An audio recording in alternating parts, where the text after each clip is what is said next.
What's going on, fellas? This is Mike D, Mr. Double Down on You, your favorite personal development coach, with another episode of Black Fathers Now. Now, if you're watching the video and you see this screen and everything going on, I'm not on the Today Show, so I'm not being interviewed by one of like NBC or ABC's host or whatnot, because when you see his background, it looks like that. I was just laughing with him about it. But I'm actually having a conversation with one of my closest friends, one of my homeboys from, it's funny to think about, over 20 years now. Like we've been kicking it since like the late 90s. It's crazy. And I have my man, Al Mcrae. Now we call him Fredo. What do they say? Mama call him Clay. I'm gonna call him Clay. We call him Fredo, but to the world, this is Al Mcrae. And he is a father. And he's also currently the president of Bank of America Atlanta, which is one of the largest markets of Bank of America. I'll let him, dive into that in a little bit. But what's interesting about it, if you've been following Black Fathers Now for a long time, if you go back to episode 8, there was an episode entitled Wealth is a Value System. That was Al Mcrae as well. And it's an interesting conversation because the brother has had a meteoric rise in career and all of that. But he's also had some different challenges and all in life as well. And we're going to dive into that. But ladies and gentlemen, I want to reintroduce you to my man, my friend, Al Mcrae. What's up, brother? Hey, man. How you doing? I'm glad to be here, man. Thanks for the riveting intro. I don't know if I live up to that, but I definitely appreciate it. Man, you know what's so funny? It's like when we elevate into, to the different positions, now this is a riveting intro. And hey, man, your lexicon changes a little bit. Your lexicon changes. I learned some new vocabulary words along the way. It's funny, as we elevate, it's like almost like a thesaurus gets embedded into our lexicon. And so now we got all these metaphors and this riveting intro. And I don't know if I can hold up to the Exactly. Oh man, that's funny, man. But dude, man, I appreciate you taking time out of your schedule to come on and just trying to chop it up with us and really help brothers, understand, like elevation and, the awesomeness of being in the room with people that, you're like, wow, I never thought I'd be in a room with cats like this. But then also understanding some of the challenges, but then, understanding life and growth and challenge and all of that. So I appreciate you stepping on to really kind of help us see this through a different lens, brother. Thank you. Oh, happy to do it, man. Happy to do it. And it's probably been too long since episode 8. Like you said, it's been 5 years, and it's like, you think about time, it's like 5 years it seems like a long time, but it kind of goes by really fast. So when you reached out and said, hey, you want to have another conversation? I was like, damn, man, I can't even remember what position I was in 5 years ago, but like, to your point, like so much has changed over that 5 years, so much learning, so much growth, development, and like you said, challenges, because life doesn't go into a straight line, like, Mm-hmm. And so that part of my personal story is one that I, definitely am willing to share, and glad that you gave the platform and you continue to do so. So before we get into anything else, bro, congratulations to you. And I really applaud you for keeping this going, because I can't imagine the number of people that you've helped just by having these conversations with various people and different backgrounds, different experiences, and you're bringing it to the world in a way that people can digest it and relate to it, and then hopefully take something from it. So kudos to you. Man, I appreciate you, my man. Thank you so much. And like I said, the show must continue. What did he say? Can't stop, won't stop. Take that. That's how we move, my brother. And so, but I appreciate it, man. And before we jump into, your journey and your trajectory, give some shout outs, man, because who are we without the wind beneath our wings? Just like individuals that allow us to be who we are on a daily basis, and those that have inspired us along the way. Oh, man. So you put me on the spot with that one, because there's so many people. I would hate to miss anybody, but I'm fortunate to have a strong support system, I think, is the number one thing. My parents last year decided to make the move here up to Atlanta, and they are, they've been such an intimate part of my life and my kids' life, and just being there has been a big thing. So there's a lot of people that I've, that I definitely have been supportive, but if it's somebody I don't think about top of mind, it's definitely been my parents. And so I'm fortunate to have a strong family structure and system that is allowing me basically to go through this go, take this journey, which, like I said, it's not always easy. It's not always, in a straight line, but, people like your parents. So shout out to all the parents out there. Please, people, you only have a limited amount of time with them. Spend as much time as you can with them, your children, your loved ones. It's very important. Mm, dude, there was it's interesting you say that about parents, and I'm glad you really dove into it. I mean, again, this is Black Fathers Now, but I read something years ago, and it was called a life map, and it literally brought tears to my eyes just thinking about it. And long story short, this guy started looking at time with your parents, and not in years, but in events. So he mentioned something like, if you have pizza once a month, that means you're going to have, and based off of age and life expectancy and all of that kind of stuff, this is the amount of time, or the amount of times that you'll have pizza with this group of loved ones. And then he mentioned, and he threw this out, and this is what it sends chills up my spine just thinking about it to this day. He moved across the country away from his parents. And so he said, because growing up, you spend 365 days a year with your parents. If you move away at the age of 18 for college, at that point, you have spent 90% of the actual days with your parents that you'll ever spend with them. Mm-hmm. And dude, it sent chills up my spine, because he was like, if you spend 365 days with your parents up till age 18, and then from there, you spend 2 or 3 weeks a year with them based off of visiting, you have legitimately spent 90% of the physical time with your parents that you'll ever spend with them. And me, when I came across this article, I think my kids are probably like 6 and 8. And I was just like, dang, I basically have like 10 or 12 years left to spend 90% of the time with my kids, especially if they move away somewhere. Dude, it'll bring tears to your eyes when you think about it as a parent, dude. So you talking about that really just exemplifies or highlights the importance of spending time with those that are important to you. Yeah, I think I may have heard that same conversation, or may have a guy that put it in a different, even in a similar frame. But like you said, he was. I heard somebody having a conversation about it, and he put it in terms of like, people usually, if they don't live really close to their parents, they see them on like holidays, right? So he's like, how many more Christmases do you have? Because that's the only time that you see them, right? How many more Thanksgivings and that kind of thing. So yeah, we time is something that's hard to comprehend, right? Because when you put it in those kind of terms of 90%, right, you kind of take a step back, and it does shock you, and then it kind of puts a sense of urgency in you, like, oh no, right? But we both have kids, right? And we've seen the time that they, from the time that they're born to where they are now. You look back on it like, man, everybody says time flies, but it really does. So it's just trying to make sure you balance that, making, being present, being available. It's wildly important, man. So you just got to be intentional about it. And, that's what your show is all about. And that's a great segue, thinking about being intentional, but then also having a sense of urgency or importance in the actions and things that you take. Dude, talk to us about your last 5 years since our actual public interview. You and I have talked numerous times and all of that, but talk to us about your last 5 years and the trajectory, because dude, you're now the president of Bank of America Atlanta. Like that, folks don't understand. You report directly to the CEO of Bank of America, correct?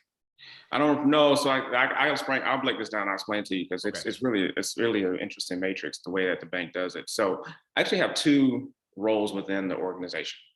And so in terms of how the organization is structured, every market, what we call them, we have over 90 markets in Bank of America, and they're broken down between, different sizes depending on the size. So Atlanta, as people might expect, is what's considered a major market.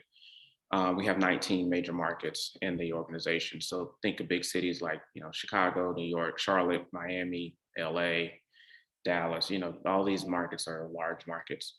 And as a bank president, that role I have is a sub CEO role for the market, right? So overseeing all of the activity from a banking perspective in that market. Now, that's a role that is sort of a leadership role where we still have our line of business reporting, but I have the responsibility of help bringing all of that together. And then also on top of that, representing the organization and the community, which, we can talk about, we can delve into a little bit more later, but have being the face of the organization, representing what the organization is doing from a community aspect, and how we express our values through the power, what we call the power of the and, right? Being able to be an organization that is profitable, that delivers great returns for our shareholders, but then also is a great corporate citizen and delivers return for the societies and the communities that we are operating in. So that's my kind of role as president. But then I still, to reference 5 years ago, at the time, I was in the private bank and managing wealth, or leadership and wealth management at the time. And since I've changed roles, but I'm still in the private bank, but I'm doing more of an executive strategy role, where really the charge for me is how to develop strategies for us to penetrate what I call diverse high net worth communities, or diverse high net worth individuals and institutions. And so what we want to do is, from a wealth management standpoint, a banking brand standpoint, is be attractive to folks that may have different experiences with wealth. And when we look at our own models on how we go to market, what do we need to change? What about it do we need to be different so that we attract those that, once again, have different experiences with wealth? And so, a lot of my job involves research and understanding, whether Black or brown, whether it's based on gender, based on sexual orientation, they're all things that kind of break down in terms of how people experience wealth. And we talk about developing wealth in the Black community. Many of us aren't beneficiaries of having trust and generational wealth that we're benefiting from. So a lot of us are starting to plant those seeds. And so when you're in that position, you think about wealth differently than someone that's, had their mother and father had financial advisors, or mother and grandparents had trust that they benefited from. So it's really an interesting topic and an interesting take on how we're trying to go to market and be attractive. So that's kind of a long-winded answer to your, kind of your initial question around my reporting structure.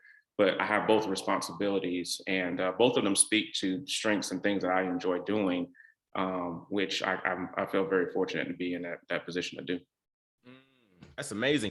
And so it's interesting because, again, having a brother like yourself in this position and being able to have the cultural competency to curate strategy, or at least be at the table in the curation of strategy for, first generation individuals who've come into money, who don't have this track record of, my great grandfather had this, and so we have a family office who does this, who does that, and a wealth defense strategy, and all these different scenarios. That is really important, and that's really awesome, because in a lot of instances, there are things available, but the things that are available and the things that are put together are rarely curated with us in mind.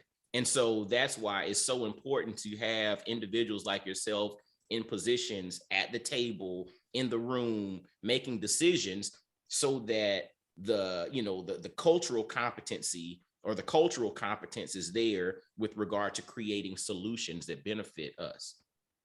Yeah, and I'm sitting here looking at you, and you have a word cloud on your shirt, and Mm-hmm. the word that I see most is diversity. Mm-hmm. And you take that concept and you think about organizations and how, I think on the surface people think about diversity and they say, okay, well, we should have people that's representative of the population, so we should have a certain percentage of African American, Latino, Hispanic, Asian, as part of our workforce, women, men. It breaks down across all these lines. But there's also an importance when you think about diversity of business strategy, right? Mm-hmm. So particularly in an area like wealth management, where when we originally probably draft our strategy and how we go to market and things that we can do to attract new clients, the truth of the matter is that a large percentage of our clients look one way, right? They were in a certain racial and gender box, and so it's very easy to come into the trap of appealing to a set of individuals that have a certain experience. And there's nothing wrong with that. It's just that you could be potentially leaving on the table opportunity. And so from a business perspective, it makes good business sense, right? As much as we talk about diversity and inclusion, or diversity, equity, and inclusion, let's say, the more we think about that as a moral imperative, there's also a business imperative, right? So I think nowadays most companies and organizations, institutions have started to recognize and already recognize that.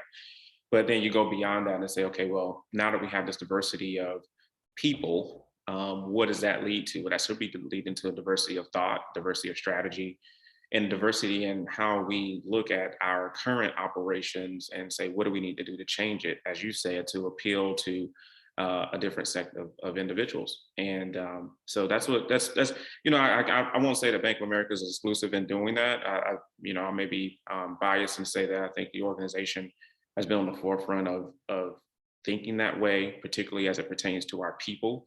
And obviously the events of 2020 with the killing of George Floyd, and I use the word killing purposely because the man was charged and he was convicted.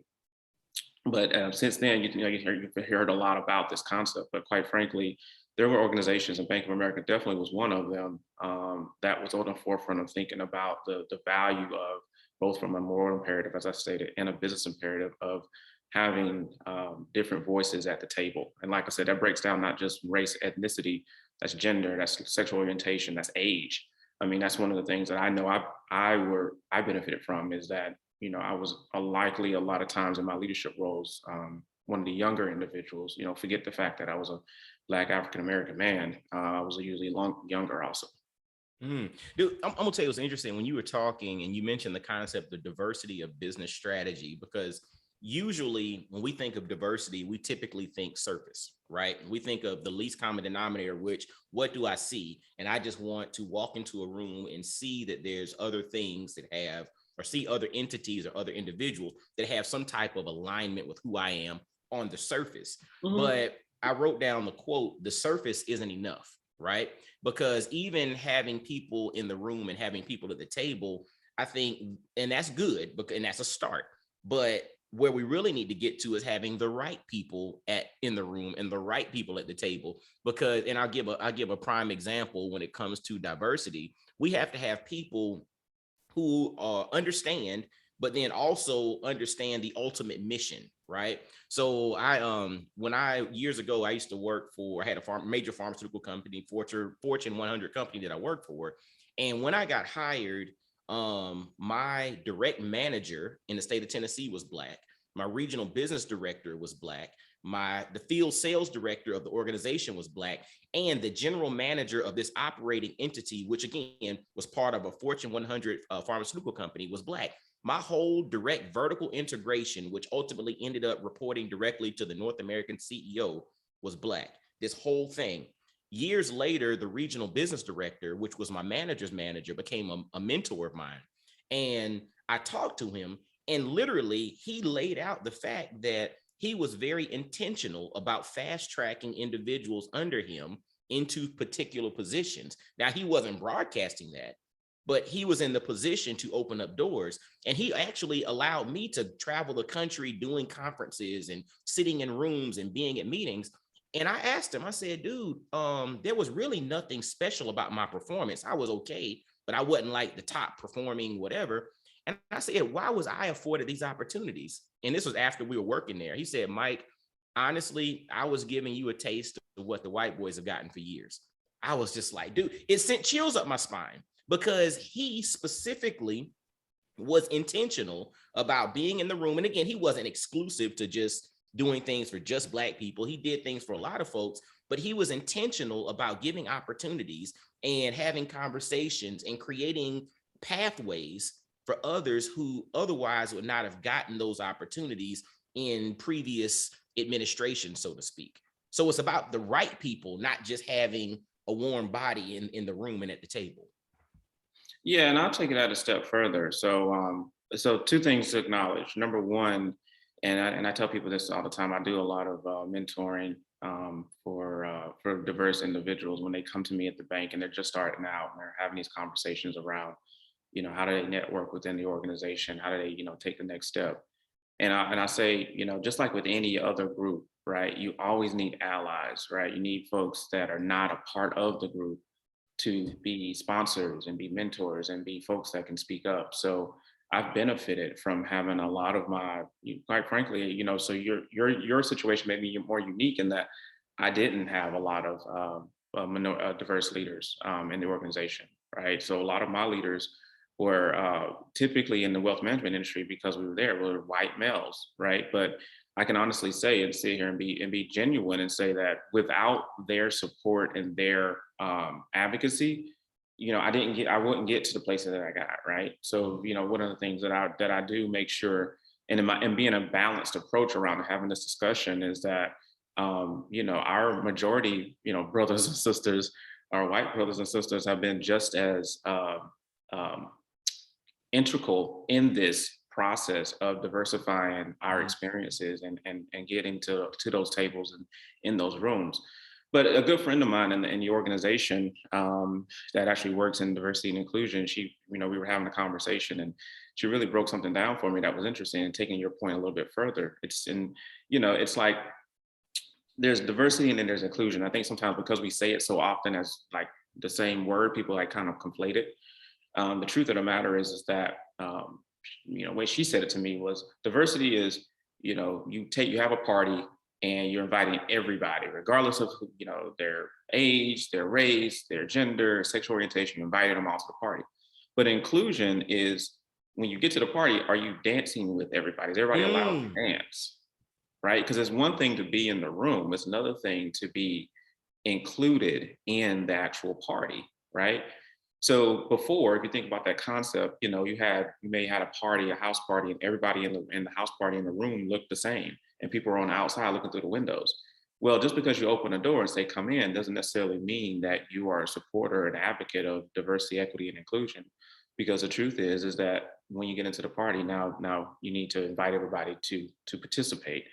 And once again, like I said, when I'm mentoring individuals, sometimes I ask them, I said, tell me, some of the people that you've connected with, and regardless of their race or what have you, or their gender, if you're connecting with only the people that look like you and have your same experiences, that's actually not a good thing, right? So it's actually the opposite of what we're looking to accomplish when we talk about this concept around diversity and inclusion, right? Is Mhm. that as an individual, as a Black man, I can't just rely on Black African American men or in the organization in order to further myself. The truth is I've learned so much more from folks that were not like me, right? So, as much as we say like organizations can benefit from having diversity of experience and thought, I too have learned, Mhm. right, by having different experiences. So That's folks big. that that sexual orientations are different, folks that race is different, even folks that are, think about this, geography diversity, right? Mhm. So an organization like Bank of America, which is coast to coast, north and south, I got experiences with people that were in New York. I never lived in New York before, but I did a lot of traveling. And so seeing their culture and that experience, definitely was a benefit to me. West Coast, so I grew up here in the South. So, once again, it's like, I think sometimes we think black and white too much when we look Mhm. at diversity and inclusion. And we think, okay, if we look at the room and there's black people and white people and Asian people and Latin people and Hispanic people, then we've done a good job. And the truth is like that's just the start of it. There's another step to kind of take it further. Ooh, I'm glad you really went there from the standpoint of inclusion because that's what it's all about. And I love the analogy or the example that you gave regarding, yes, you look around the room at the dance and there are different faces or different scenarios, but are these people interacting with each other? Right? Are they connecting with each other? And to me, the way that you grow, very, very little growth happens in your comfort zone, right? And so for all of us, we have to challenge ourselves on the fringes at times with things that are a little different from maybe our normal experience because one of the things I have a training that I put together, and really it's the I Am Foundation. So basically, it's all about who you are, but who you are is rooted in your belief structure. And usually, there are 4 questions that you need to ask yourself with regard to anything that you believe.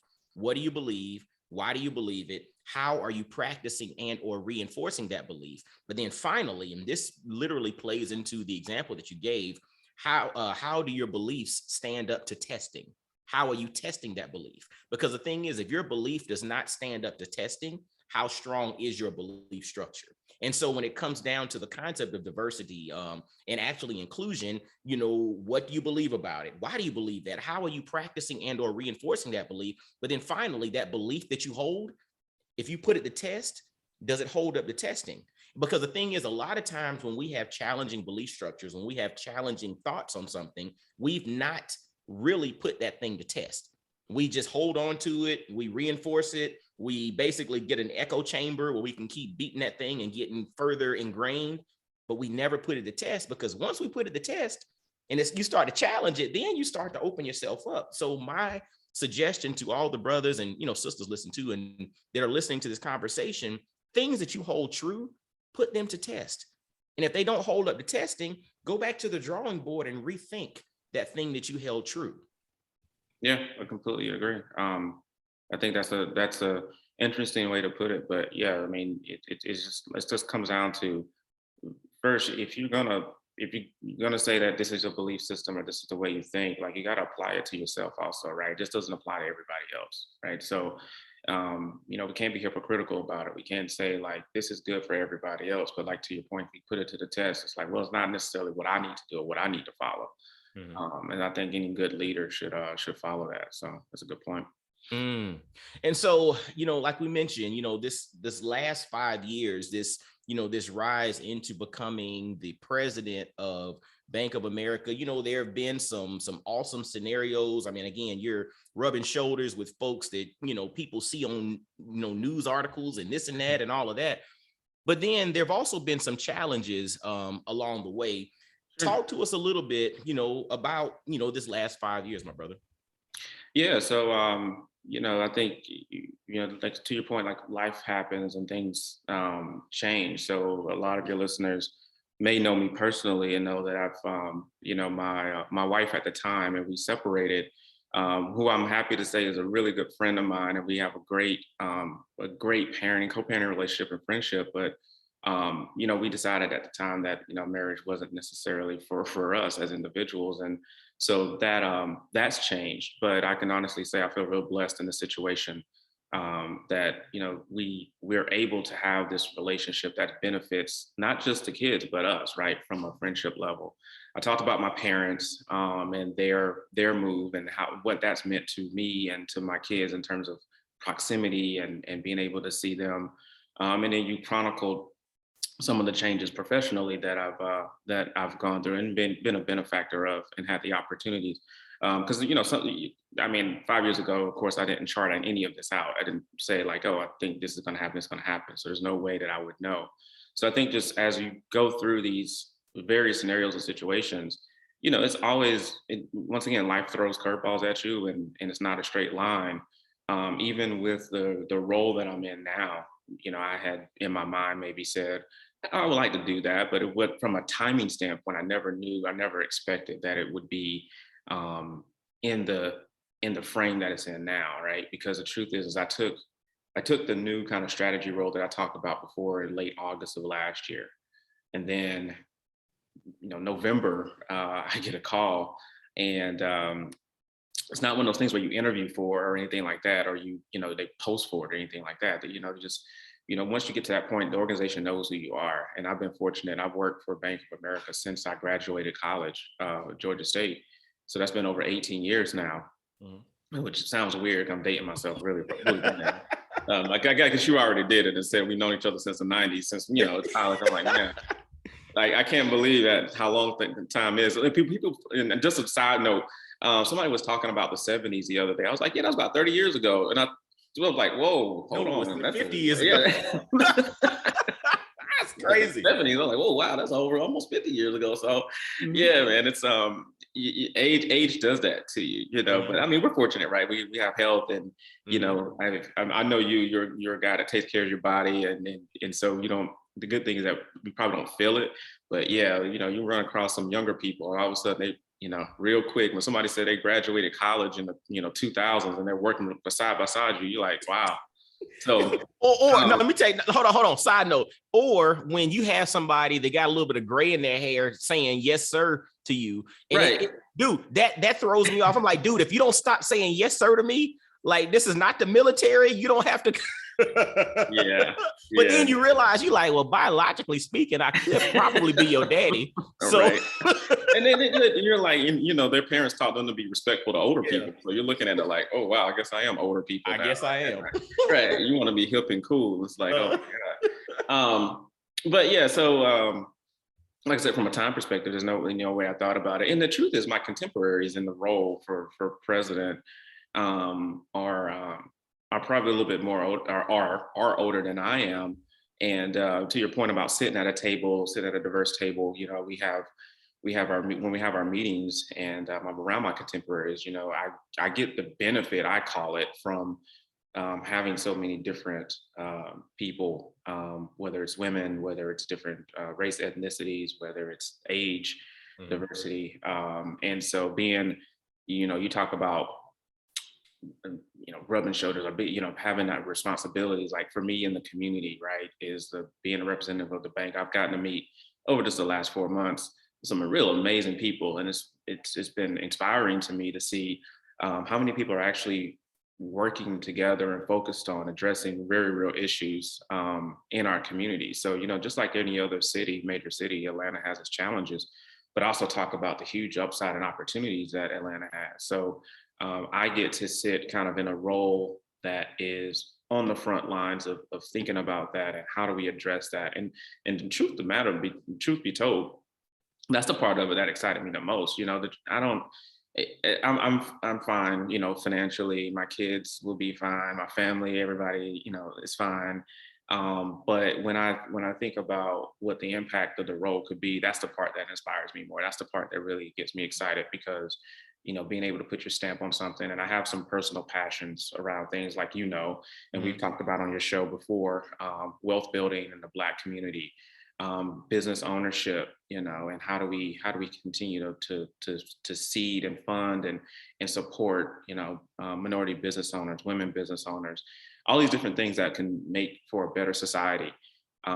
So I get to kind of do it here and locally in this city, but you know, overall, I think there's some very good things going on, and I'm fortunate to be with an organization that's so charitable, like Bank of America is, because you know, being able to see the impact that has with our nonprofit partners and how we, you know, and I look at it like a portfolio of investment, right? So I don't even use the word donate because we don't donate money, right? We actually invest money. And when you think about the concept of investing in with a nonprofit, you know, you think about return. The return is not monetary. The return is social, right? So we get a social return from it. And so I like that concept, and I've been fortunate to have a great team as we do this great work here. So that's why you see all the LinkedIn posts and me here and there and all, because you know we have these great partnerships, and it's really important for us to make sure that people see like we're out there trying to solve these issues.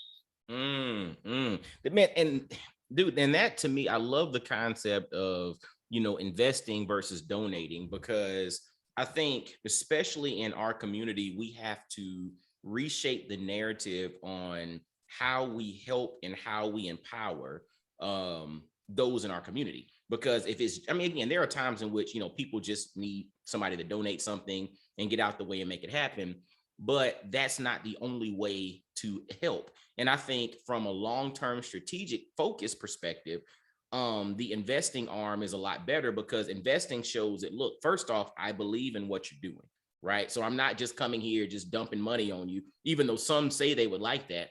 But if money by itself was the solution, we wouldn't be in any of the problems that we're in now. Because I've been fortunate to have conversations with a lot of individuals who literally got a whole lot more money than they do time, or a whole lot more money than they do ideas. And so literally, if you have, I mean, there are a lot of people don't understand because they maybe don't have conversations with individuals like that on a regular basis, but there's a whole lot of money floating around. And if money was the sole solution, then honestly, we wouldn't have any of the problems we're facing now in the world. And so that to me comes back to the whole notion of the crux is not the lack of resources. Sometimes it's the lack of the mindset and the understanding of how to use the resources properly, or the resourcefulness of communicating it. You know, when people say that, you know, my idea or my business, I don't have the funding, I've started to have a new perspective on it. Well, maybe the idea is not that great, or you've just not had the conversations, or you're not in the room with the right people. Because honestly, if your idea is dope, you got more money than anything that would love to put it in a place that could return. And it doesn't have to always be a financial return, like you mentioned.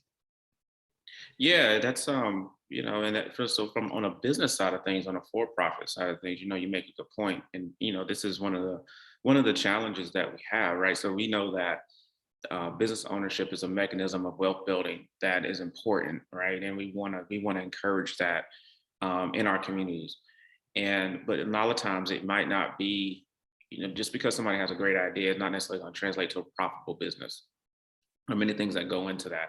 It's not just funding, to your point, right? So even if you do raise money, you can ask a business owner and say, well, I need money. Well, of course, if they do, well, somebody writes them a check of $1 million. The question is, well, what are you going to do with it, right? How are you going to execute?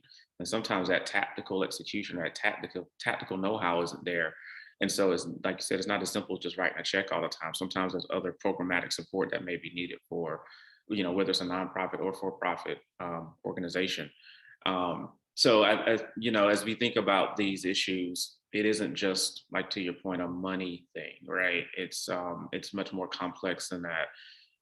There's, like, to your point about mindset, when we're thinking about solving for challenges in the community, whether it's related to health, education, jobs and skills, all those things are not just issues of need where if somebody's homeless, you can go get them a house. But the question is, what other thing do you need to solve for? It might be a mental health issue you need to solve for, right? It might be other parts of that. So just, providing what on the surface seems like the need is probably not enough.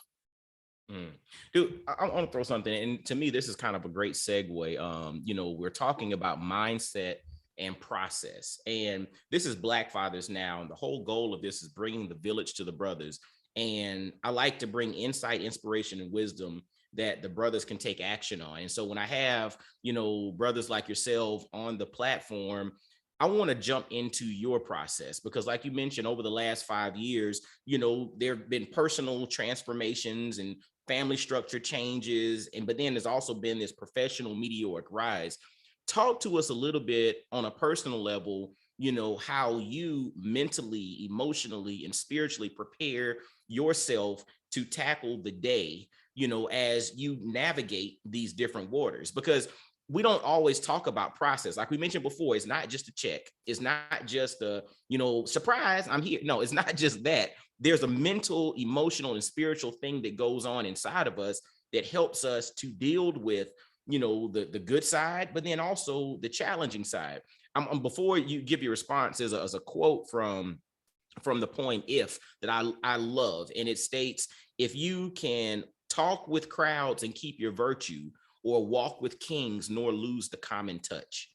And so it's just like, when you think about the concept of being able to be, with the folks who are like your day ones, but then also I'm now in the room, it's elevated, right? But I don't lose who I am in the process, high or low. And I'm still a father, I'm still a son, I'm still a partner, I'm still what process do you have to keep that equilibrium? That's a lot. I'll start off say this. I think because you said something a minute ago about keeping true to basically who you are, right? And that's something that I think has been a hallmark that I've tried to maintain regardless of where I am, right? And it's obviously easy when you get certain titles and so forth to have maybe a different feeling about yourself. Or let's say you start feeling yourself, as we say in the community. Yeah. Right? Yeah. I'm still young. I know some of the stuff, right? But when it comes to thinking about that concept, and I get this often when I'm walking the halls in the bank. Sometimes I think that people see the titles and things differently than I do, and this has always been the case for me, right? It's that regardless of what my title is or what have you, I've been fortunate to be in a position where being me is actually valuable. Is actually what they want, right? Because I think if I wasn't doing that, if I wasn't being authentic, then I probably wouldn't be in this position. And so, I still try, although my scheduling and my time and so forth gets more limited, right? Like even you and I were negotiating trying to get this this interview done. I was, trying to fit it in for my workday. And so like, yeah, things are much more busy for me, but I still always try to like make sure I make time to still do those things that edified me when it came to like coaching and mentoring and so forth. And so just because I'm at a certain platform doesn't mean that I make myself less available. It's just that, people that call me, hey, maybe 2 months before I can get, on the calendar, but I'm going to try to do that. And you asked about process, and I think I don't necessarily know if I even have a process. So I don't even want to be, I don't want people to think like, oh, this guy's like, super like organized and persistent, because I'm not, right? Yeah. Like I still got some things I need to work on. Like my Peloton is calling me, man. I ain't got on that thing in like 3 weeks.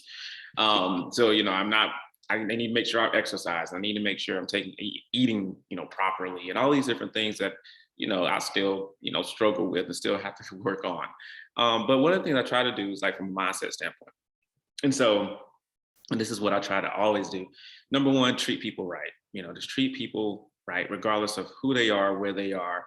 Just be good to people, right? And that seems like really like basic, but the truth of the matter is like there's a when I talk about social return, there's a huge return when you just treat people good. Just treat people nice. The other thing I say is like mindset wise, when people ask me, because I always get this when people come up to you, and it happens 99% of the time. Oh, you're market president, congratulations. You must be super busy, right? And the truth is that I'm super busy, but I think the indication there is people saying like you're exhausted and you're always working and so when they say like, how is it? I know you're super busy. My response is like, I'm having a blast. This is fun, right? Because I think I try to equate it to when you're doing what you love, and when you're having like at the time of your life, like I think about people that are in sports, right? Athletes, they train constantly. So if they're not on the court or on the field, they're usually training, right? And that's the part that people don't see. It's like that iceberg kind of concept, right? Where everybody just kind of sees the tip and they see the games on TV and that kind of thing. But the truth of the matter is, in order for them to get to those levels, they have to like constantly train, right? And so the only way that you can do that is like you have to have a passion for it. You have to love it. And you talk about schedules and time and so forth. So their time is very limited, but they spend a lot of time perfecting their craft and doing what they love. And for those that are really successful, a lot of them probably will say they're having fun doing what they love to do, right? And that's outside of the financial rewards and benefits of what they do. So mindset means a lot to me, right? So this whole thing around Mondays, like, oh, it's Monday, I don't do that, right? Because Monday is another day that you live in. It's just like Friday, if you think about it. It's 24 hours in a day. The sun is going to set and it's going to rise. It's going to set. It's the same thing, but from a mindset concept, from a mindset perspective, it's just really being intentional about having that positive thinking. And it's not looking at things through rose-colored glasses or anything like that. I definitely have challenges. I have challenging days. I have days that I'm tired. I have difficult conversations sometimes. I mean, Bank of America is not perfect, so when we mess up, I hear about it. Trust me. So for all the people out there listening, I hear you. If something's going wrong with your bank relationship, I'm sorry. We'll do what we can to try to fix it, but I might not be the person who always can fix it. But the point is, it's like I do have challenges, but at the same time, I don't dwell on those, right? So I think just trying to be intentional from a mind standpoint, which is probably harder than me, having a consistent workout routine and eating consistently. The truth is like having a positive mindset at all times, and what you project to people, right? Because I would never want someone to look at what I do and say, oh man, I would hate to do what he does because he always looks like he's either tired or he's always busy. He always doesn't seem like he's having any fun. I wouldn't want that, because the truth is the opposite, is that I'm having a blast doing what I'm doing. And I feel fortunate to represent the organization and myself, in the community particularly. So yeah, I got to have a lot of nights where I'm out and having dinners and I'm having lunches and I'm meeting great people. But I take all that in because, the truth is that's what's feeding my energy. Dude, I don't know if I answered your question, Mike, but it was just you gave me you, dude. Yeah. That's all I want. I want authentic you. Like I don't care about airs of this and that and whatever. Right. And I think it was so awesome that you mentioned that you don't have it all figured out. And see, truthfully, that's ultimately what I wanted to get to, because that's another component when I'm talking to guys who are multi millionaires and doing this and doing that and celebrities and behind the scenes of this. And when I talk to them and we talk about something and they're just like, dude, I don't know. And I'm thinking to myself, like, dang, you don't know how to do this, or dang, you don't do. And it's so interesting, because I think that's a part of the conversation that we need to share with brothers, with sisters, with everybody, to understand that even those folks that you see day in and day out that you borderline idolize don't have it all figured out. They have areas of their life in which they are some of the world's best, but then they got areas of their life in which they can't, they like, how do I turn the coffee maker on? I don't know how to do it. Right? Like it's literally they're nobody's perfect in every aspect of life. And that is a good thing. There's a quote that I use: perfection is not a requirement for greatness. And I want all of us to really internalize and understand that. But you also mentioned something that, and I took from it, being busy is not a value proposition. That's something else that we have to think about as we elevate. There's a lot of assumption associated with the fact that being busy means that you're being impactful. Just because you're busy does not mean that you're being impactful. Just because you're busy doesn't mean that you're making progress. You could just be wasting time and you're busy, right? And so let's not always associate impact with being busy. But then I took away 5 components of what you mentioned from the standpoint of your process. And first off, you mentioned was treat everybody well. Like that was one. Then you also mentioned the concept of being intentional in how you operate. So day in and day out, Mondays, you're intentional. Being authentic, like literally who you are is what it is. Even from a spiritual perspective, God, Jesus' response is, I am.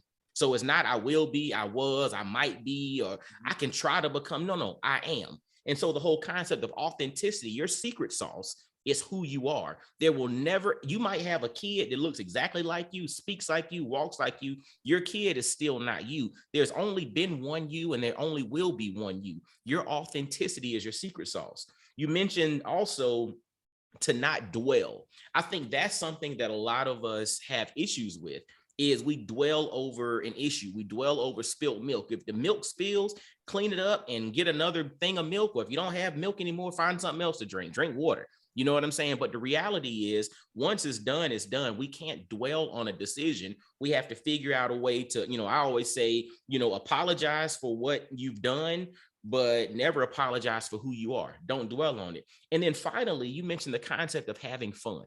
I think if we have the intention of having fun in the process, that literally takes the cake for a lot of scenarios we deal with. I'm going into it with the notion of I'm going to have fun. I'm looking forward to this meeting. I was looking forward to our conversation today. We're on spring break here. The kids are sleeping in and all of that. But I was just like, dude, I'm looking forward to chopping it up with my man. You know what I'm saying? It's just like that. And that changes, and that brings a different amount of energy to a conversation. What's the first law of thermodynamics? Energy is neither lost nor gained, it's just transferred. I might not have said it correctly, but right. you get the point. Right. Yeah, man. So I appreciate your process, brother. Yeah, I think to your last point, I think you summarize it very well, but I think your last point is one that I'll just emphasize and say that energy is something I've been a benefactor of, like even in situations and scenarios where I don't feel the most comfortable, I don't feel the most confident, right? Because it can be very easy to think that, oh, I'm this super confident guy always, and I'm always, because I'm always talking in rooms and people, and the truth is that I stand up sometimes, I'm like a little shaken. But if you can put that concept about the energy, and you particularly when you talk to somebody one-on-one, what I found is that it replicates, right? So you smile at somebody, you're having fun, like you can be starstruck if you want, like sometimes, but then it's like when you kind of let that go and just have fun and be who you are. I've just been in situations where I've seen that just work so well, particularly like I said, in situations where I'm having conversations. But I meet a lot of people that do some successful, a lot of great things, like you said. And I think earlier in my upbringing or my career, I would probably be much more nervous and try to be somebody that I'm not, right? It takes so much more effort to be somebody that you're not than it is to be yourself. Ooh, say that again. Right. So it's like, it's really hard. So I remember it's something as simple as stuff like dress, like how you dress and how you present yourself, right? Because you can think that, an executive or a leader should look and dress and talk a certain way, right? With a certain diction and all that. But I grew up in the South, so I remember being very cognizant of like how the accent that I had, right? And people even say now, like, "Oh, you don't sound like you grew up in the South." And I'm like, "Well, I'm not changing my voice. I'm not, a whole nother conversation could be code switching, right? Because we talk about that a lot in corporate America when we get to the point of getting to a certain position, and do we have to start code switching, right? And code switching can be not just your presentation and how you talk, but it can be how you dress and how you wear your hair, all these different things that I think we are faced and challenged with. But it gets back to being authentic and having fun. And then usually people are very receptive to that, regardless of where they're from. And it's like one of these universal concepts, right? So if we meet people from different parts of the world, even if you don't share the same language, a smile is something that is very it's universal, right? A smile is a smile everywhere. That's right. Ooh, There's a no, smile there's is a no, smile everywhere. yeah, there's no such thing as like, oh, well, this part of the world, smile means that you're sad, right? It's a common language. So I think that energy is a common language that, regardless of where we're from, you can put it out there and you can get and receive it back. A smile is a smile everywhere, dude. Man, we're going. Now, if you turn that into a T-shirt and you go off and make a lot of money, I'm definitely coming back. I know this is being recorded. I'm coming back. Definitely will get my attorney. They will be sending you a letter. So just I'm know. gonna get a cease and desist. A smile is a smile everywhere. It's so. I love it. Look, man, I'll cut you in on it, man. If I create a little something there, I'll be like, all right, I'll give you credit on there. We'll shoot you your residual. Right. Just on give the me a back royalty. That's all. I love it, man. I love it. But as we finish this thing up, man, again, this is Black Fathers Now.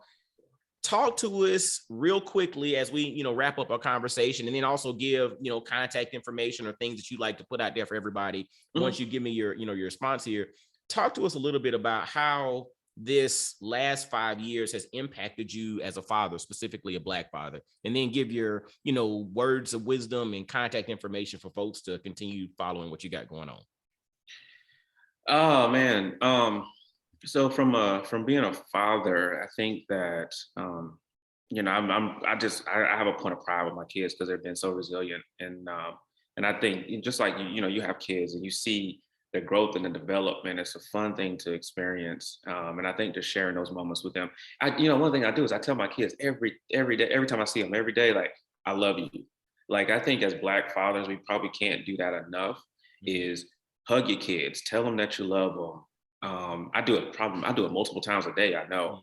And then show them affection. You think about, like, I know father figures supposed to be strong, and we had this machismo line of characteristic about us. And leaders of the family, leaders of the household, we can do all of that, but you can also be very intentional about just showing your kids that you physically just love them, right? Saying it over and over. So that's one of the things that I think, as a Black father, I have continued to embrace and hopefully gotten better and better and better and better over the years, particularly over the last 5 years, as you referenced. Words of wisdom, man. It's a lot, man. When I talk to people about, they ask me about my background, like, I never prepared. I never expected things, right? So I just kind of continue to learn and live by some of those very simple, basic things that I talked about, right? And try to get better and better.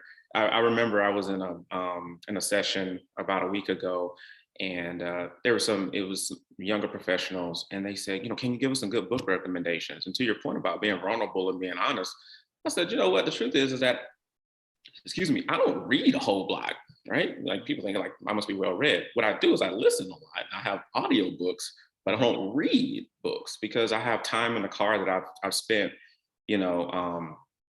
taking that time, because I thought about this kind of during the COVID time, right? Because I was at home a lot. It's like, how do you take moments in time and be more productive with it without necessarily having to change your whole routine or anything? So when I started to commute back again into the office, I started thinking about time as this concept of man, like every single second is either an opportunity to do something or not do something. And it's okay to not do something, right? I'm not saying it's not okay just to sit there and just, just let your mind relax and rest. But kind of taking it and saying, like, I had 35, 40 minutes in the car, two ways every day. And like, well, what can I do in that time to be productive, right? So I hold meetings at those times. So I talk about the mentoring that I do. Those are my times of mentor, and I also take that time to listen to books, audiobooks, and different types of books too, not just professionals development books, but books in different arenas. Once again, going back to this concept about diversity of thought. So I think for folks, I wouldn't sit here and say go more, read more. That's definitely helpful. But I think just overall in your time, find ways that you can develop. Right. Listen to something that's different. Like watch something that's different. Like take all the input that we're receiving. Like get something that's different that may be edifying in different ways. Right. And just then allow that to kind of help shape you, because I think that's what I've gotten a lot of development from, is just changing a lot of the sensories and inputs that I'm receiving throughout the day. I think the last thing you asked me was contact information. I'm more popular on LinkedIn than any other social media site. Okay, gotcha. I love the platform from a professional standpoint, because that's where I get to share what I do from professionally within my role, but then also get to connect with people that are different experiences, backgrounds. So AL, very simple. First name is Al, last name Mcrae, Mcrae. And I think I'm the only Al Mcrae on LinkedIn. So you'll see me there, and feel free to follow or even connect there. And like I said, love to engage with folks. And if they have questions or what have you, happy to answer any questions. Once again, might not be a while before I can meet with people, but I'm definitely open and available. And particularly as it pertains to your audience or your core audience, I say Black fathers. I'm very passionate about what I do, both on a personal level with as a father, but also on a professional level in the role that I have.